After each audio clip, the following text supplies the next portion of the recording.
Impossible de passer à côté, même de ce côté-ci de la Manche, le roi Charles III a été couronné, ce samedi 6 mai, en l'abbaye de Westminster à Londres.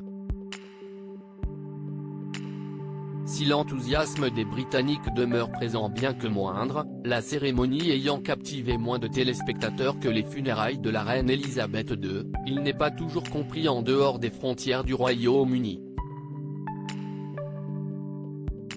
La famille royale britannique est même régulièrement tournée en dérision.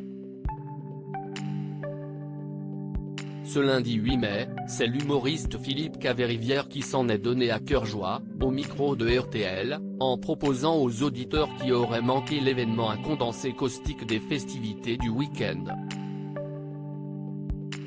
Je résume, Charles est allé à l'abbaye de Westminster, il s'est assis sur le trône d'Élisabeth. Il s'est relevé parce que c'était un petit peu humide donc on a essuyé le trône rapidement, il s'est rassis et on lui a filé la couronne, a-t-il narré d'un ton narquois. Le chroniqueur est même allé jusqu'à comparer le monarque fraîchement couronné à un antipasti, décrivant une tête d'aubergine avec un filet d'huile après avoir évoqué l'onction, étape incontournable et sacrée du rite.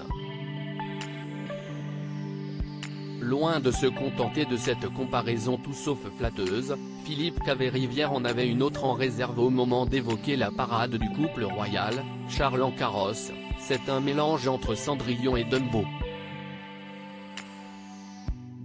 Couronnement de Charles III et Camilla, complicité, émotion.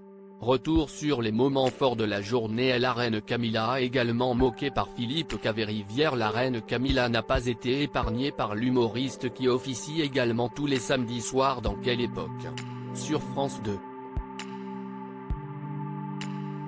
Vous avez vu que Camilla s'est baissée, c'était un joli moment car elle doit faire la révérence devant Charles. Eh bien, elle a réussi à remonter. À 75 ans, une révérence, c'est une cascade, c'est un pari sur l'avenir. C'est comme un ascenseur en HLM, c'est pas sûr que ça remonte, a ainsi plaisanté l'ancien complice de Nicolas Canteloup, dont il écrivait une partie des textes. Pas sûr que les fervents admirateurs de la monarchie vont apprécier cette chronique. Article écrit en collaboration avec 6 médias. Crédit photo, Dana Presse.